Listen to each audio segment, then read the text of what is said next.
पूर्णचंद्राय राधिकायै तदालये कृष्णाय कृष्णभक्ताय तद्भक्ताय नमो नमो महावदन्नाय कृष्णप्रेमप्रदायते कृष्णाय कृष्णचैतन्यनाम्ने गौरतिसे हे कृष्ण करुणा सिंधु दीनबन्धो जगत्पते गोपीश गोपिकान्त राधाकान्त नमोस्तुते तप्तकाञ्चन गौराङ्गी राधे वृन्दावनेश्वरी वृषभानुसुते देवी प्रणमामि हरिप्रिये ॐ वृन्दावै तुलसी देवै प्रिया वै केशवश्च च कृष्णभक्ति हृदे देवी सत्तभक्त्यै नमो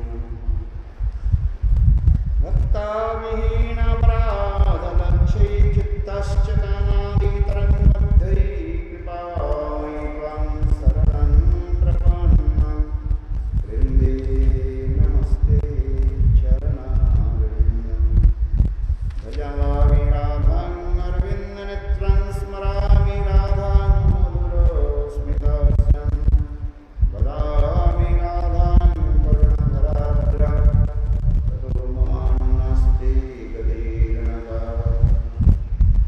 श्रीकृष्ण चैतन्य प्रभु नित्यानन्द श्री अद्वैत गदाधर श्री अद्वैत शिवासादि श्री गौरभक्तवृन्द हरे कृष्ण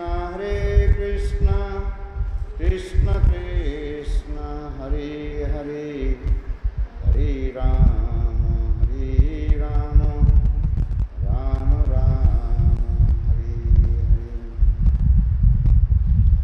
हरे हरे कृष्ण कृष्ण कृष्ण हरे हरे हरे राम राम राम हरे सर्वप्रथम मेरे गुरुपाद नित्य लीला प्रभु विष्णुपाद अष्टोत्तर सदस्य श्रीमान भक्ति वेदांत श्रीवामन गोस्वामी महाराज एवं नित्य लीला प्रभु विष्णुपाद अष्टोत्तर सत्यनाम भक्ति वेदांत श्रीनारायण गोस्वामी महाराज के और चरण कमलों में अनंत कोटि साष्टांग दंडवत ज्ञापन करता हूँ। तत्पश्चात नित्य लीला प्रविष्टम विष्णुपाद अष्टोत्तर सदस्य श्रीमान भक्ति वेदांत श्री स्वामी महाराज के और चरण कमलों में दंडवत प्रणाम एवं उपस्थित समस्त वैष्णव के चरण स्पर्श।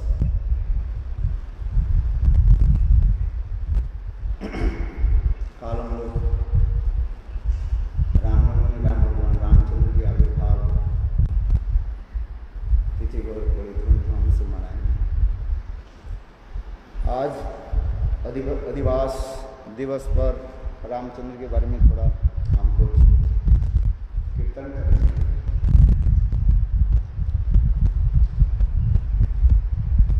स्वयं भगवान कृष्ण ही राम के रूप में ही प्रकट हुए। एक ही भगवान अनेक स्वरूप में प्रकट होते हैं। लीलारस आस्वादन करने के लिए अनंत वैकुंठ धाम में अनंत रूप में भगवान प्रकाशित होते हैं, प्रकट होते हैं। जैसे जैसे भक्त होते हैं उस भक्त के निकट से भगवान वह स्वरूप प्रकाश करते हैं।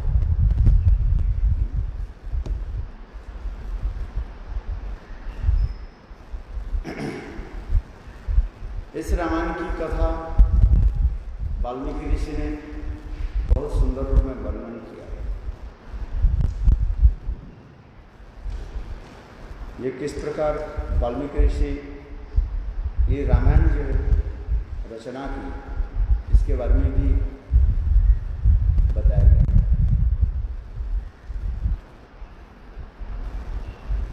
वाल्मीकि ऋषि के पूर्व जन्म की कथा हम भी स्मरण करते हैं। ये पूर्व जन्म में च्यवन ऋषि के पुत्र डकैत थे, रत्नाकर। च्यवन ऋषि पुत्र नाम रत्नाकर, दुष्वित्ति करे सदा बने रहे। ये च्यवन ऋषि के पुत्र थे, बड़े डकैत थे, चोरी करना, शराब पीना, यही करते थे। और इसी के द्वारा ही वो अपने परिवार को पालन पोषण करते थे, चोरी डकैती करके। तो एक बार नारद ऋषि पधारे और नारद ऋषि के देख करके वो मारने के लिए प्रयास किए। नारद ऋषि अपने प्रभाव से उनके स्तंभित कर दिया। फिर नारद ऋषि रत्नाकर के पूछा, तुम ये चोरी करते हो, पाप कर्म करते हो, किसके लिए करते हो? हम संसार में रहते हैं, तो कुछ भी काम करते हैं, किसके लिए करते हैं? अपने परिवारजनों के लिए।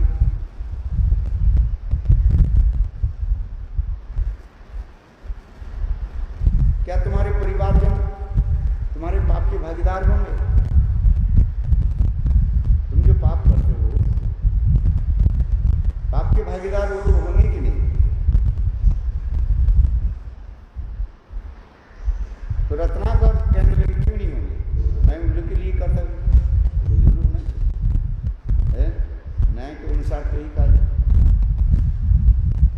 नारद ने कहा, जाओ तुम घर में जाकर के पूछ करके आओ। इसके बाद तुम जो मुझे जो करना चाहते हो कर लो।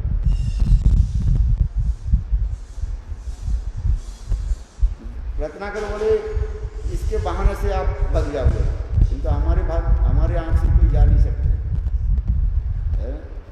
इस रास्ते में कोई भी आ जाए वो वापिस नहीं जाएगा, उसे तो जमघर भेज देता हूँ। फिर उसे जो कुछ भी है वो मैं छीन लेता हूँ। तो नारद ऋषि बोले, एक काम करो, तुम मुझे रस्सी से बांध करके, पेड़ में बांध करके जाओ, मैं थोड़ी भाग जाऊंगा, पूछ करके। वो दोस्तों रत्नाकर ने किए कि नारद ऋषि के पेड़ से जो है रस्सी से कस करके बांध दिया। घर में गए, पहले अपने वृद्ध पितामाता को पूछने लगे, ये मैं चोरी करता हूँ, डकैती, जो पाप कर्म करता हूँ, और उस पाप कर्म के द्वारा आप लोग की भरण पोषण मैं करता हूँ, खिलाता पिलाता बिल्कुल भी करता हूँ। क्या आप लोग हमारा पाप के भागीदार होंगे? वृद्ध पितामह ने बहुत सुंदर उत्तर दिया, जवाब दिया। ये देखो, तुम जब छोटे थे तब तुम्हारे भरण पोषण के लिए मैंने जो कुछ भी किया, तुम तो उसके भाग नहीं लिया।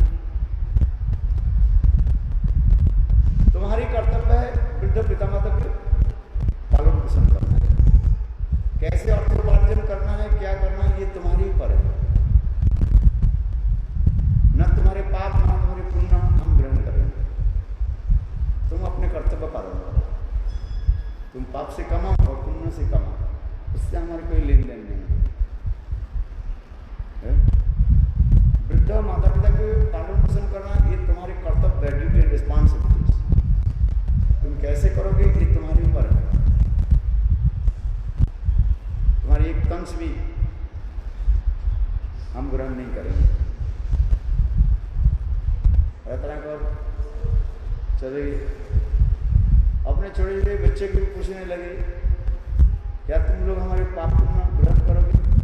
तुम्हारे लिए मैं कमाता हूँ। छोटे बच्चा भी उत्तर दे दिया, मैं नहीं करूँगा। हमें क्या पता है क्या पाप है क्या पुण्य है, हमें क्या करना है, हमें क्या पता। हम लोग के जन्म दिया पिता माता के कर्तव्य है पुत्र कन्या के पालन पोषण करें। कैसे पालन पोषण करेंगे वही जाने, पाप के करे और पुण्य के करे। ये पाप पुण्य के भागीदार हम लोग नहीं हैं। अंत में पुत्री के पास जाकर के पूछे, वही प्रश्न पूछा कि मैं ये पाप जो करता हूँ क्या आप हमारे पाप पुण्य के भाग लेंगे? पुत्री ने सुंदर उत्तर दे दिया, तो देखो तुम्हारे पाप के तो एक भी कुछ में हम ग्रहण नहीं करेंगे, लेकिन जो पुण्य करोगे उस पुण्य के आधा जो है 50% जो है हम ग्रहण करेंगे। वास्तव में लिखा है पोती जो करते हैं पाप करे पुण्य करे वो अपने को भोगना पड़ता है। पुत्री जो पाप करे पुण्य करे वो उनके पास रहता है, और पोती जो पाप करे पुत्री उससे कुछ नहीं लेते, और पुण्य करे उससे आधा फल आ जाता है। तो पुत्री ने कही तुम्हारे पाप को तो कुछ भी ग्रहण नहीं करेंगे और तुम्हारे पुण्य के आधा ग्रहण करेंगे। रत्नाकर वास्तव नारद जी की कृपा प्राप्ति हुई, मन में विचार करने लगे, आया जिन लोगों के लिए मैं ऐसे पाप करता हूँ और लोग मुझे मेरा कोई पाप करने के भागीदार नहीं है। वृद्ध पिता माता से लेकर पुत्र करने में कोई पाप के पुण्य के भागीदार नहीं है। और पुत्री ने तो थोड़ा बहुत और भी कहा दिया, ये पाप की तो बिल्कुल ग्रहण नहीं करेंगी और पुण्य की आधा खींच लेगी, आधा लेगी। रत्नाकर के मन में बहुत दुख। अच्छा, ये दुख हुआ और मन में जो कुछ भी चित्त की जो है इसको कहा जाता है भगवत कृपा, गुरु कृपा कहा जाता है। संसार में लोग कितने तक करते जा रहे हैं, किंतु अनुसूचना नहीं करते, अनुताप नहीं करते। अनुताप वही करेगा, अनुताप समझते कि नहीं, रिपेंटेशन जिसको कहा जाता है। आया मैंने ये कर्म किया, इस कर्म के फल मुझे भोगना पड़ेगा। ये अनुताप तब करता है जब भगवान अथवा भक्त की कृपा हमारे पर वर्षित हो जाए,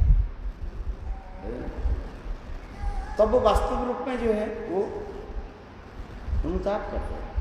इस संसार में सब जीव अपने अपने कर्मफल के लिए सब भोग रहे हैं, सब कर्म फल भोग कुमान, सब जीव अपने अपने पूर्वजन के कर्म के फल हो भोगते जा रहे, सुख हो और दुख हो। सुख और दुख रूपी ये दो फल जो है हम लोग सभी चक्र है। उपनिषद में इसी की बात, दास उपन्ना सुजा समान भी कपरिसजाति, देह रूपी एक वृक्ष है। इस देह रूपी वृक्ष में, पेड़ में दो पक्षी जो है रह रहे, निवास कर रहे हैं। किंतु आश्चर्य की बात है, एक पक्षी दूसरे पक्षी के देख रहे हैं और दूसरी पक्षी और एक पक्षी के नहीं देख नहीं पा रहे। सभी चाह सिद्धि वह अपने कर्मफल के भोग रहे हैं, उससे सब मुझमान, उससे मोहित होकर के इस संसार में भ्रमण करते जा रहे हैं। वो कौन है? जीवात्मा रूपी पक्षी और परमात्मा रूपी पक्षी मानो ये देह रूपी वृक्ष में दो डाल पर बैठे हुए हैं। परमात्मा रूपी पक्षी जो है वो जीवात्मा को देख रहे हैं। वो क्या कर रहे हैं? साक्षी, अयम ही साक्षी रूपेण, भगवान कहते हैं परमात्मा रूप में, साक्षी रूप में जीव के हृदय में मैं रहता हूं। और जीवात्मा रूपी पक्षी माया के द्वारा मोहित होकर के, मुझमान मोहित होकर के संसार में भ्रमण करते जा रहे हैं और भगवान का परमात्मा को दर्शन कर नहीं पा रहे। और वो स्वयं जो अपने सुख दुख के वो भागीदार होते जा रहे हैं, भोग रहे हैं। क्योंकि आत्मा और परमात्मा के बीच में एक पर्दा लगा हुआ है।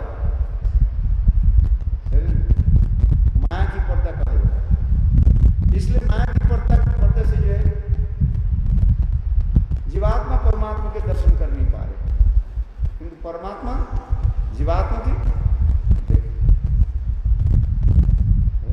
यही समझा रहे हैं पूरा श्लोक में, दा सुवर्ण सुजय समानतिक परिसजाति। इसी श्लोक में उपनिषद में वर्णन होते जा रहे हैं। क्यों? परमात्मा भगवान होने के नाते माया उसके ऊपर आवरण कर नहीं पाते हैं, ना आच्छादित कर सकते। अजीब अणु होने के नाते भगवान के माया के द्वारा मोहित हो जाते हैं और आच्छादित हो जाते हैं, इसलिए भगवान को दर्शन कर नहीं पाते।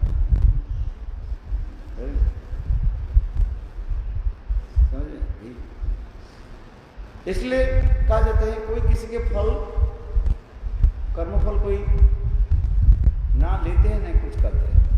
सकर्मफल भुगमान, जीव अपने अपने कर्मफल इस संसार में भोगते जा रहे हैं। वो कर्मफल क्या है? सुख और दुख रूपी ये दो कर्मफल कहा जाता है। हम सभी लोग सुख और दुख रूपी कर्मफल के भोगते जा रहे हैं इस संसार में, और उसी दुख सुख के भोगने के लिए अनेकों शरीर को हमें प्राप्त करना पड़ता है। पशु पक्षी से लेकर के 84 लाख जन्म, यानी कितने कितने जनिया हमें भ्रमण करना पड़ता है। जलजा लघु लक्षानी स्थापरा लक्षण सती क्रमया रुद्र संरूप 30 लक्षानी पशव 20 लक्षानी पक्षिना चतुर्लक्षानी मानव। जो पद्म पुराण में श्लोक दिए गए, स्टेटमेंट दिए गए, ये कैसे कैसे शरीर हम भ्रमण करते जा रहे हैं अपने अपने कर्म के अनुसार। समझा? तो रत्नाकर के मन में क्या हुआ? क्या हुआ? रिपेंटेशन, अनुताप हो गया। बोले कैसे हुआ अनुताप? इतने दिन तक नहीं हुआ, अभी कैसे हुआ? बोले साधु संग और संत महात्मा की कृपा, भगवत कृपा से तब होता है। जब जीवों की इस संसार से मुक्ति के समय आ जाता है तब सत्संग प्राप्त होता है, और सत्संग से ही वो अपने अनुभव करता है, अपने जीवन की पर्यालोचना करते हैं, अपने जीवन के बारे में सोचते हैं, मैंने क्या किया, अनुताप भी करते हैं।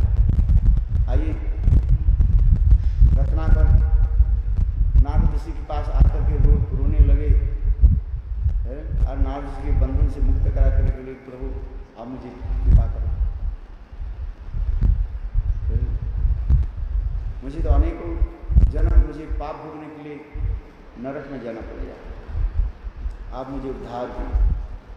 तो नारद ऋषि बोले देखो उद्धार के तो एक ही उपाय है, तुम भगवत नाम जप करो। भगवत नाम जप करने के लिए जाओ, स्नान करके आओ, नदी में स्नान करके आओ। बोले नदी में स्नान करने के लिए गए, नदी के जल भी वो अंतर्ध्यान। नदी के जल मतलब क्या? जल के अधिष्ठात्री देवता है अंतर्ध्यान। बोले इतने पापी थे, वाल्मीकि रामायण में वर्णन है इसके लिए। बोले इतने पाप किया, कितने ब्राह्मण की हत्या किया। बोले ब्राह्मण की हत्या करके उनके जो जनेऊ जो है, उपवीत जो है, कुएं में फेंक दिया, सारी कुआ उपवीत में भर गया। आप समझिए कितने ब्राह्मण, कितने साधु को, महात्मा को हत्या कर। इसके उसके पाप स्वरूप जल देवता भी डर गए, जल के जो अधिष्ठात्री देवता वो भी निकल गए स्नान करने का। नारद ऋषि बोले अच्छा ठीक है, मंत्र स्नान करा देता हूँ। ओम अपवित्र पवित्र व सर्वस्तांग विवाह जस मरेत पुनरिकाक्षण स वैज्य अभ्यंतरम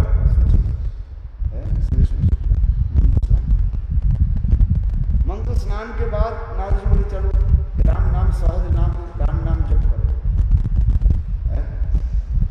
राम नाम बहुत सरल है, कृष्ण नाम थोड़ा टेढ़ा है। कृष्ण नाम करने के लिए जिहा के 3 बार, जिहा की जो 3 बार टेढ़ा करना पड़ता है। तब कृष्ण नाम निकलता है। और राम नाम बहुत सरल है। अच्छा, राम नाम तो जप करो, तो राम नाम भी जप नहीं करने पाए। क्यों? पापियों के मुंह में भगवत नाम चरण नहीं हुआ।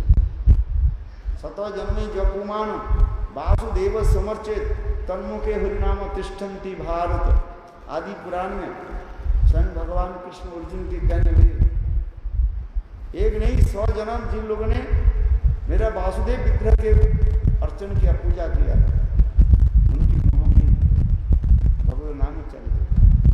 100 जन्म में जो पुमान वासुदेव समर्चित तन्मुखे हरिनाम तिष्ठन्ति भारत। नाम राम नाम इतने सरल नाम जप कर नहीं पा रहे। नारद ऋषि ने कहा, अच्छा तभी एक पेड़ है सूखा हुआ था, इसके मरा कहा जाता है। मरा तो नाम जप करो, उल्टा नाम है, उल्टा नाम जगत जग जाना वाल्मीकि भये ब्रह्म समान।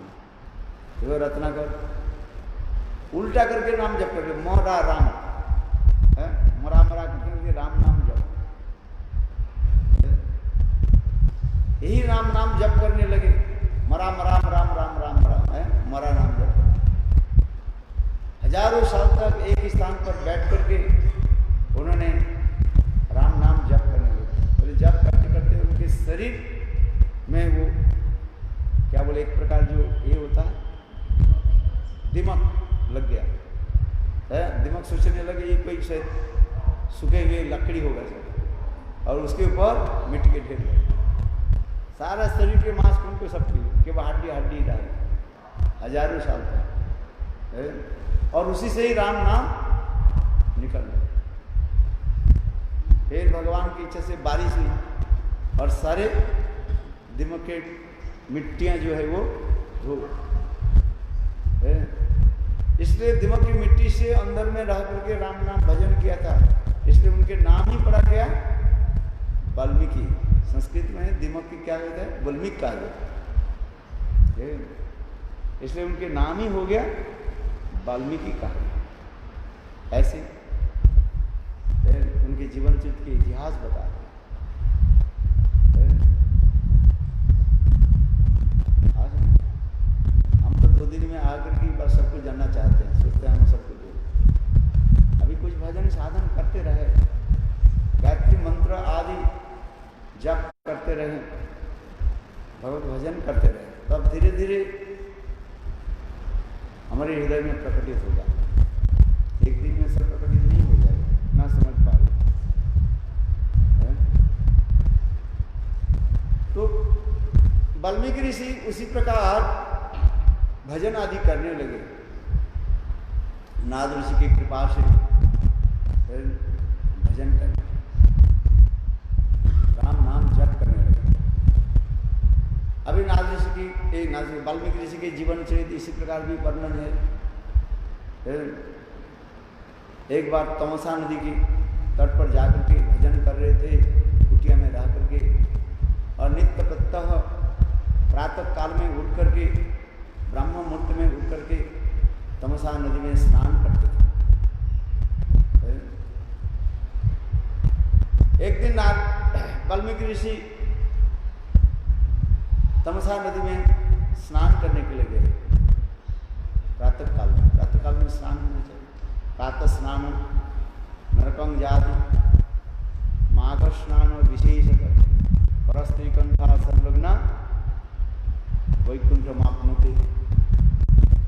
इसकी अर्थ भी दूसरी, एक अर्थ होता है क्या, प्रातः स्नान नरकं जाति। प्रातः काल में स्नान करने से मनुष्य कहाँ जाता है, नरक में चले जाते हैं, नरकं जाति।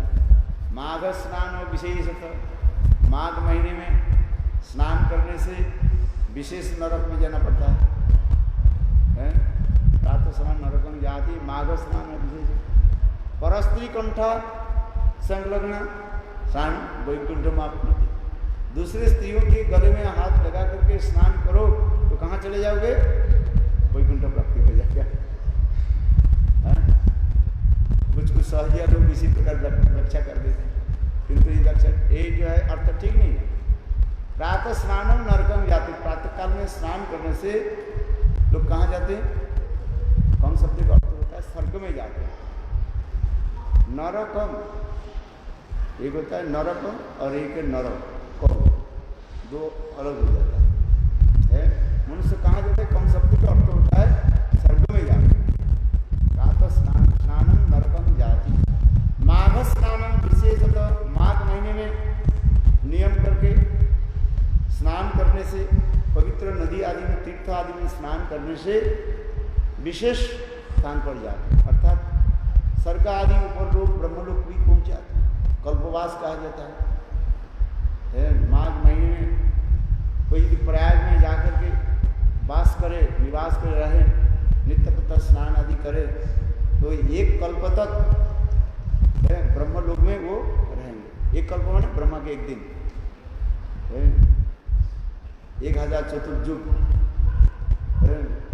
ब्रह्मलोक में रहे, ऐसे शास्त्र में लिखा। और परस्त्री कौन था संगना? परस्त्री माने पर माने श्रेष्ठ, स्त्री माने वृंदादेवी, अर्थात वृंदादेवी की यानी तुलसी माला गले में धारण करके स्नान करने से वो साक्षात भगवान को प्राप्ति करे।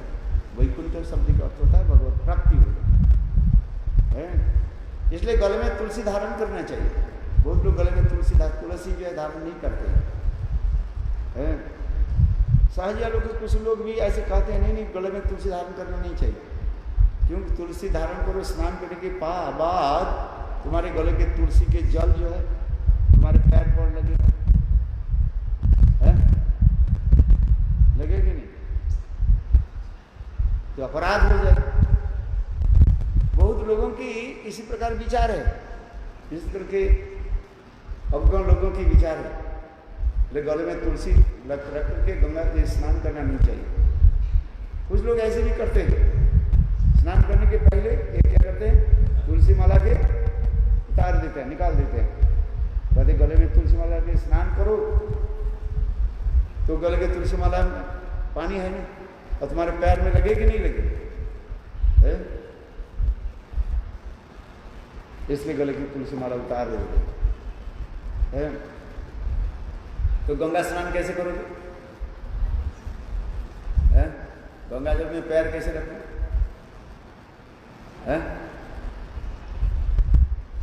तो गंगा स्नान करना नहीं चाहिए,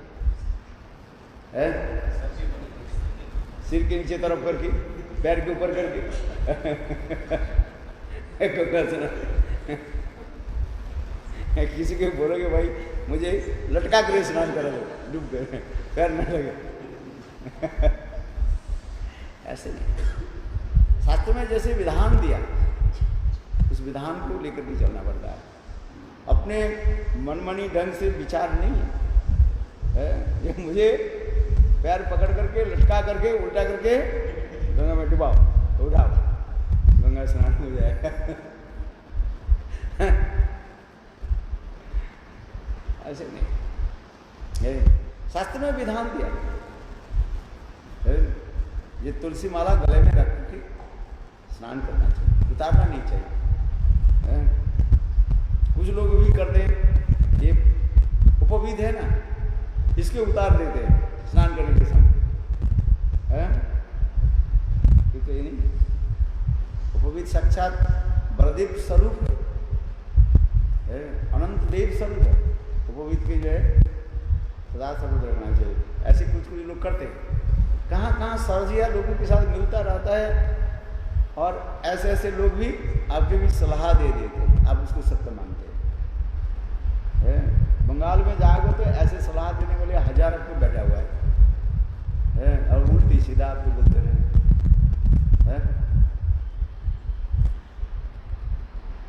चलो हम जिस कथा में हम जा रहे थे, देव वाल्मीकि ऋषि प्रातः काल में ब्रह्म मुहूर्त में तमसा नदी में जाकर के स्नान करने के लिए स्नान किया।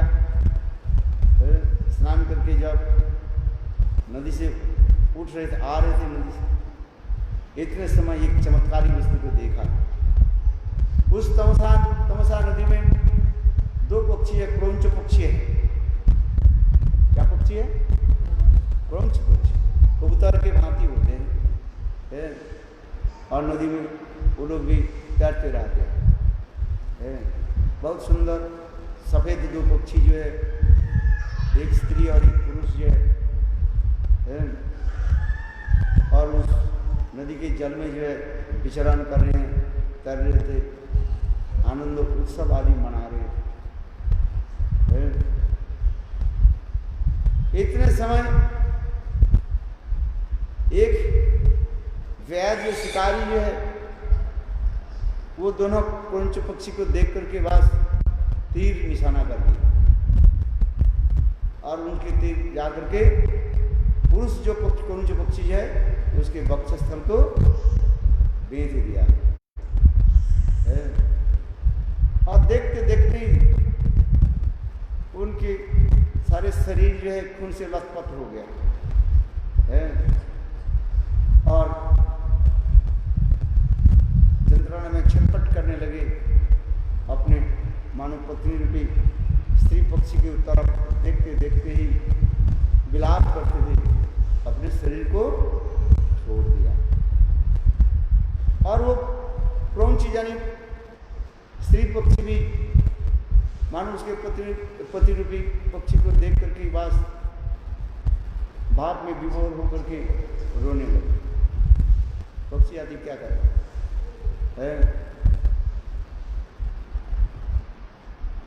वाल्मीकि ऋषि इस दृश्य को देखा, देखते ही उनके हृदय द्रवीभूत हो गया, और साथ ही साथ क्रोध भी उत्पन्न हो गया है। क्यों? जिस निषाद में वैद्य ने ऐसे दुष्कर्म किया, उसके प्रति क्रोध उत्पन्न हो गया, जिसमें श्लोक आ रहे हैं, मां निषाद प्रतिष्ठां तमगम शाश्वती समान जत क्रौंच मिथुनादेव काम बधि काम महीता तम। अर्थात स्वभावतः करुणा का अनुभव करने वाली ब्रह्मर्षि ने यह अकर्म हुआ है, यह निश्चय करके रोती हुई क्रौंच की ओर देखती हुई निषाद की इस प्रकार कही, मां निषाद, हे निषाद, निषाद में वैद्य शिकारी, तुझे नित्य निरंतर कभी भी शांति न मिले, क्योंकि तुमने इस क्रौंच जोड़े से एक की जो काम से मोहित हो रहा था और बिना किसी अपराध के ही हत्या कर डाली। ऐसे कहकर वाल्मीकि ऋषि ने हाथ में थोड़ा पानी ले लिया। इसी प्रकार विचार करके उन्होंने अपने हाथ पर पानी ले लिया। तब उनके मन में यह चिंता हुई, इस पक्षी को शोक से पीड़ित होकर तुमने क्या कर दिया, और शादीसार उनको अभिशाप दे दिया। मां निषाद, हे निषाद, तुम्हें कभी शांति नहीं मिलेगा, तुमने जो अपराध किया है तुम्हें उसके भोग उठाना पड़ेगा। ऐसे क्रोधित होकर के उन्हें अभिशाप दे करके चल पड़े हैं। देखो वाल्मीकि ऋषि तो चलते पड़े, आश्रम में आ गए। अपने आश्रम में जब बैठ करके अपने मंत्र जप आदि करने के लिए बैठे, मन को चंचल हो गया। इतने बड़े ऋषि होते हुए पर भी आजनी नाजनी मन किस प्रकार विचलित हो गया, स्थिर कर नहीं पा रहे। मन ही मन विचार करने लगे, मैं संत महात्मा हूं, इस संसार में किसी के साथ मेरा जो है लेना देना नहीं है। इस संसार में सब जीव दुख और कष्ट, सुख और दुख जो कुछ भी है अपने अपने कर्म से भोगते रहते हैं।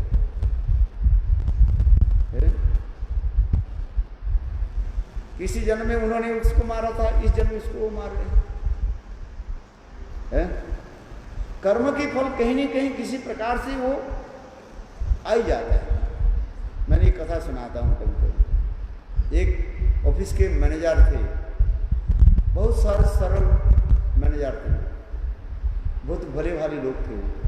न कभी किसी के निंदा करता था, परिचर्चा में जाते थे, न कुछ करता था। ऑफिस के मैनेजर था, सभी लोग उसके आदर भी करते थे। एक दिन वो मैनेजर ऑफिस में गए, इतने समय उसके क्लाइंट आ गए। हो सकता है बदमिजाजी जानते, बदमिजाजी किसको कहते हैं? मैंने कुछ व्यक्ति होते ना तमोगुनी होता है। बातों में वो क्लाइंट ने किया कि मैनेजर के ऊपर एक थप्पड़ लगा दिया। इतने बड़े मैनेजर असम्मानित हुआ, मैनेजर कुछ नहीं बोले। मैनेजर अपने काम किया, फिर शाम के समय घर में आया। क्योंकि कुछ भी हो, इतनी बड़ी अपमान हुई, मन में तो कुछ दुख हुआ। घर में आए खाने के लिए बैठे, पत्नी से साथ थोड़ा दो बात होने लगे। पत्नी ऐसे कुछ बात भी कर दिया, उनके गुस्सा आ गया। वो गुस्सा है ना, है वो गुस्से पत्नी को एक थप्पड़ लगा। पत्नी भी ऐसे सती शादी भी थी, पति के कुछ नहीं बोले, किंतु गुस्सा तो है, मेरे बिना कारण से मुझे क्यों मारा। उनके बड़े बेटा था, एक काम कर रहा था, है देखो वो गुस्सा बात करते बेटे के ऊपर चांटा मार दी, थप्पड़ लगा। बेटा भी ऐसे सुशील था, वो भी माता पिता के ऊपर कुछ बात नहीं करता। गुस्सा तो हो गया, माँ क्यों इसलिए क्यों मुझे मारा।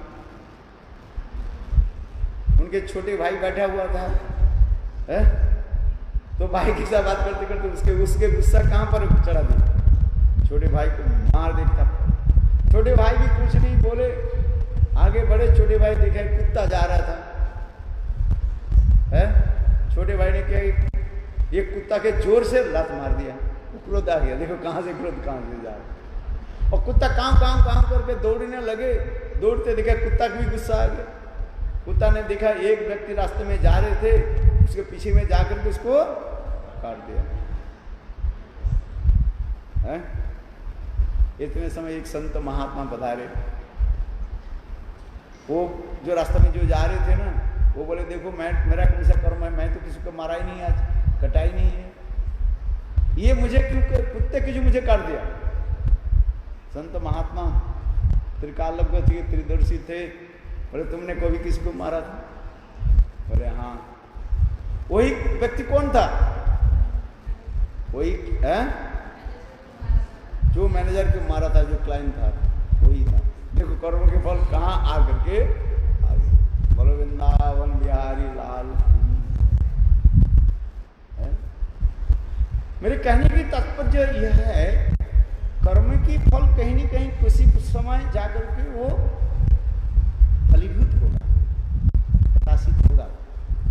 बीज कभी नहीं कभी अंकुरित होगा, भले ही कुछ समय तक मिट्टी में पड़े रहे, अंकुरित नहीं हो, समय आने पर वो बीज अपने आप अंकुरित होगा, है और वो फलीभूत हो जाएगा, और उसकी भोगना पड़ता है।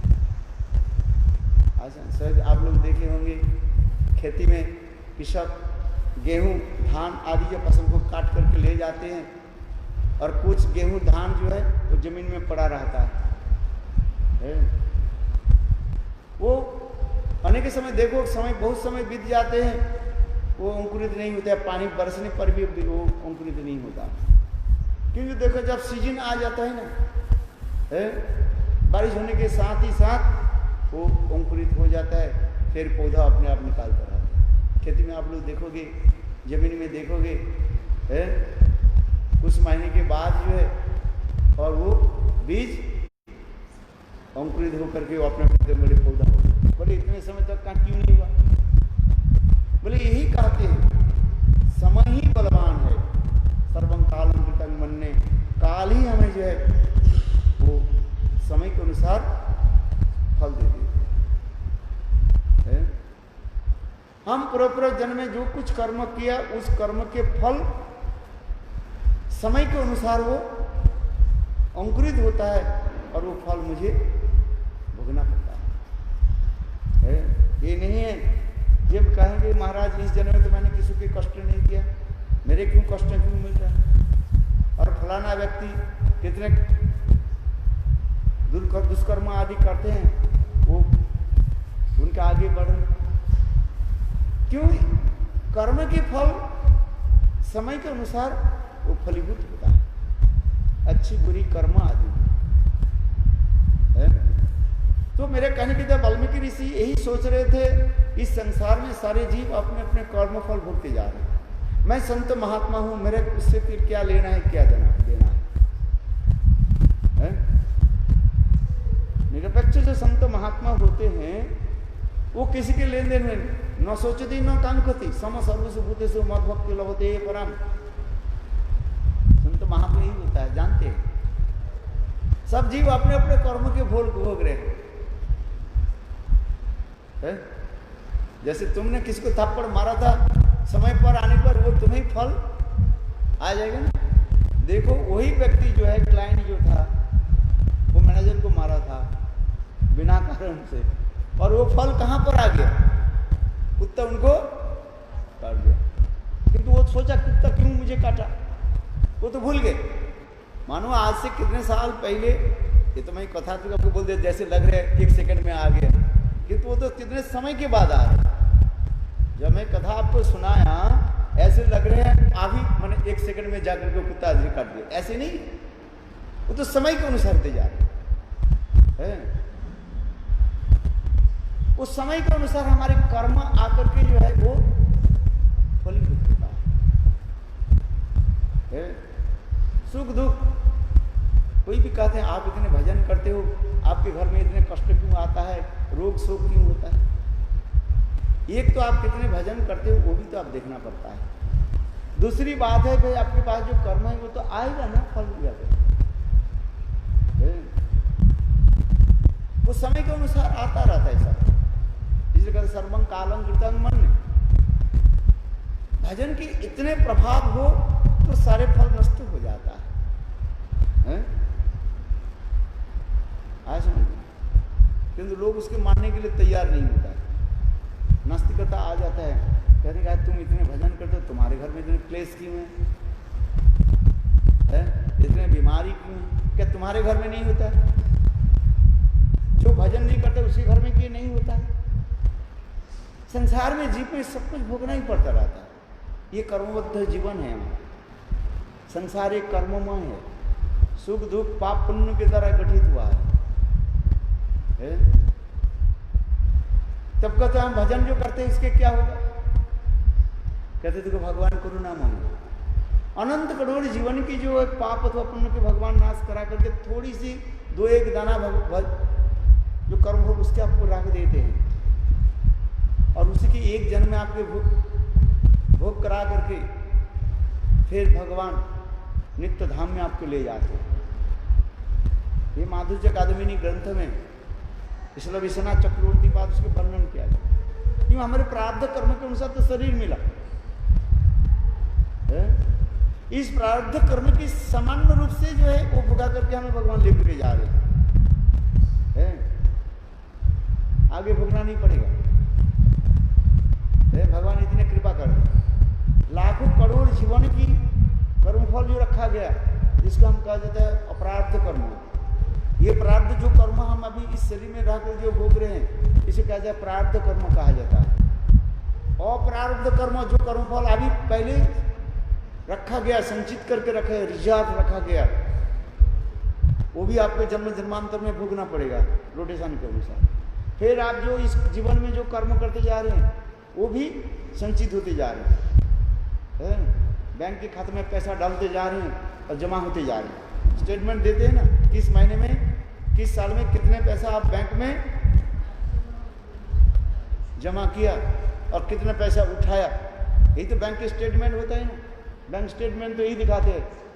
तो उसी प्रकार एक एक जन्म में हम कितने पुण्य किया, कितने पाप किया, और सारी खाता हमें जाते चलते जा रहे हैं।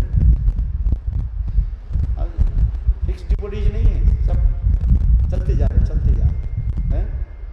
तो उसी कर्म के सामान्य फल जो भगवान क्या करते हैं, जो भगवत भजन करते हैं, नाम कार्य करते हैं, उसके अनंत करोड़ जीवन की कर्मफल को नष्ट करा करके केवल तो एक दाना माने कर्म के फल को आपको रख करके इस शरीर में रख करके आपको भोगा करके ले जा रहे। कहते वो क्यों रखा गया, ये भी आपको प्रश्न होगा।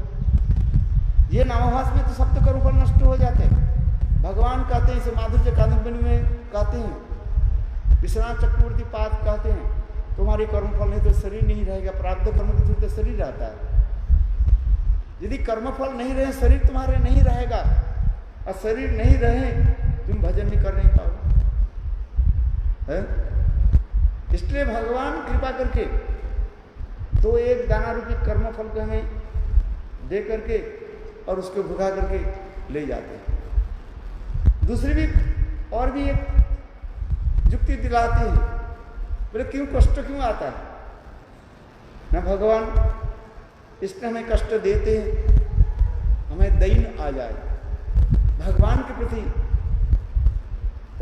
प्रकार अनुराग आ जाए। वास्तव तुम्हारे समस्त कर्मफल के भगवान विनाश कर दिया। केवल जलती हुई रस्सी के गांठ जो है वो मानो ही रह गया। समझ में आता कि नहीं? जैसे एक रस्सी में आपने गांठ लगा दी, फिर उसमें आग लगा दी, तो रस्सी क्या हो जाएगा, छाई भस्म हो गया। किंतु गांठ तो जो आकार जो है छाई भस्म तो रहेगा नहीं रहेगा। ठीक उसी प्रकार भगवान क्या करते हैं, अपने अचिंत्य शक्ति के द्वारा भगवत नाम जप करने वाले व्यक्ति के सारे कर्मों को नाश करा देते हैं। केवल उसके जो गांठ रूपी जो है बंधन, उसको ऊपर से केवल दिखाते हैं। वास्तव रूप में उसके सारे कर्मफल विनाश हो चुका है। जैसे छाई भस्म पड़ा रहता है, गांठ की जो छाई भस्म जो पड़ा रहता है, उसके ऐसे करो तो उड़ करके चले जाए।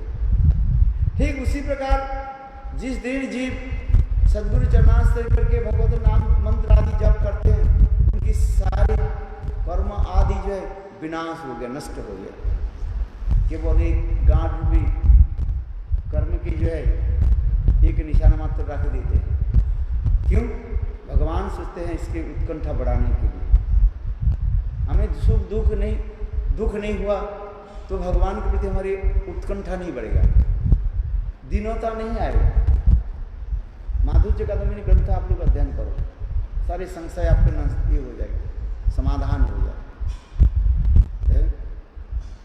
उत्कंठा बढ़ाने के लिए ये दिखाते हैं, किंतु वास्तव रूप में आपके सब चला है। समझ में? इसलिए आइए कथा में वाल्मीकि ऋषि उसकी सोच रहे हैं, वो क्रौंच पक्षी और ये निषाद के साथ हमारा कोई संबंध नहीं है। हो सकता है पिछली जन्म में वो पक्षी निषाद को जो है वैद के जो मारा था, और इसी जन्म में वो वैद पक्षी को मारे हैं। यही तो होता है, कर्म की फल तो कहीं न कहीं जाकर के फलीभूत होकर के लेता रहता है। समझ में आ रही? कर्म की फल कहीं न किसी जन्म में आकर के किसी से किसी वो ले लेते हैं। पुत्र के रूप में हो, पिता के रूप में हो, किसी के रूप में आकर के वो तुम्हारे ऋण को जो है वो चुकाएंगे। गाय होकर के, भैंस होकर के, कुत्ते होकर के, किसी न किसी प्रकार से तुम्हें ऋण चुकाना ही पड़ेगा। यही तो कहते जा। तो वाल्मीकि ऋषि वही सोचने लगे, मैं संत महात्मा हूं, मुझे भजन करना। तो उनके सुख दुख, क्रौंच पक्षी और निषाद के जो व्यवहार को मैंने देखा, इससे देखकर मेरा क्रोध क्यों आ गया? संत महात्मा को क्रोध होना नहीं चाहिए। क्रोध किस लिए आता है? काम ऐसो क्रोध ऐसो रजगुण संपत्ति। हृदय में रजगुण और तमगुण आने पर काम क्रोध आदि हमारे आता है। काम क्रोध की तो यही कारण होता है। दूसरे के ऊपर क्रोध प्रकाश करना कब होता है? रजगुण अथवा तमगुण की वृद्धि होने पर, बढ़ने पर, माया के गुणों के द्वारा मोहित होकर के जीव करते रहे। तो वाल्मीकि ऋषि सोचने लगे, मैं क्यों क्रोधित हुआ, अभिशाप क्यों दे दिया? क्रोध से तो मैं अभिशाप दिया, ये देना नहीं चाहिए, क्रोधित होना नहीं चाहिए था।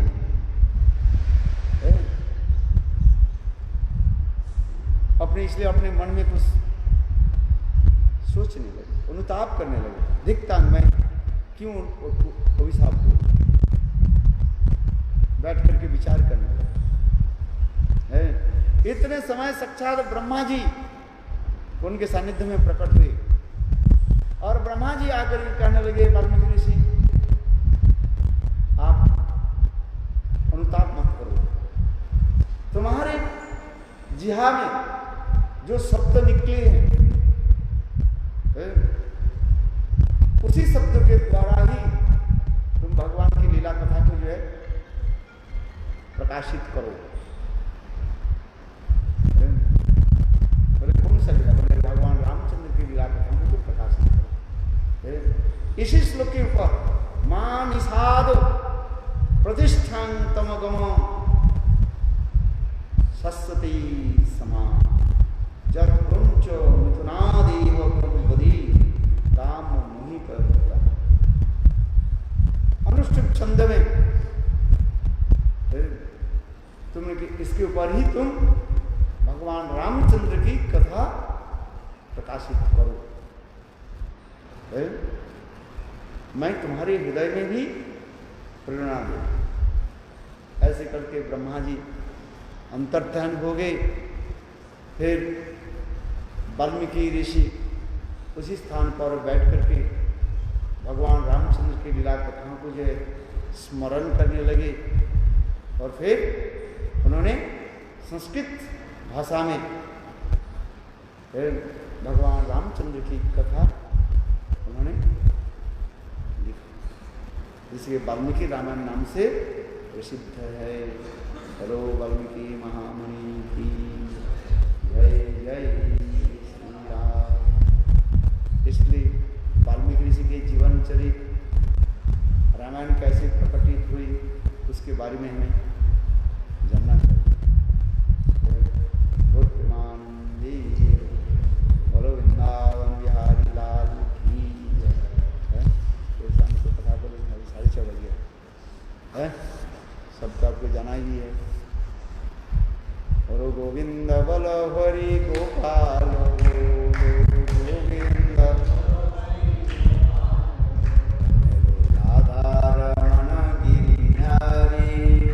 गिरिधारी चरण बनु आरे, मेरो राधा रमण गिरिधारी, गिरिधारी चरण बनु आरे, मेरो राधा रमण गिरिधारी, गिरिधारी चरण बनु आरे। हरे कृष्ण कृष्ण कृष्ण हरे हरे, हरे राम राम राम हरे हरे, हरे कृष्ण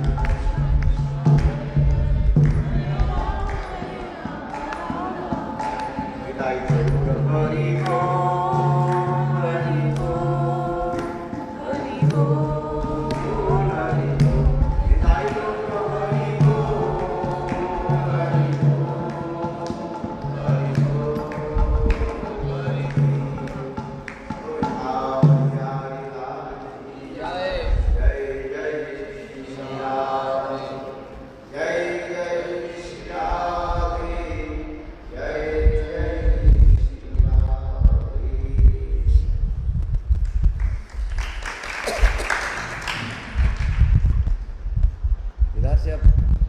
प्रादुर्भाव हो गए।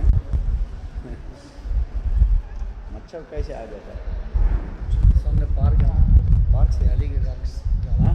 पार्क में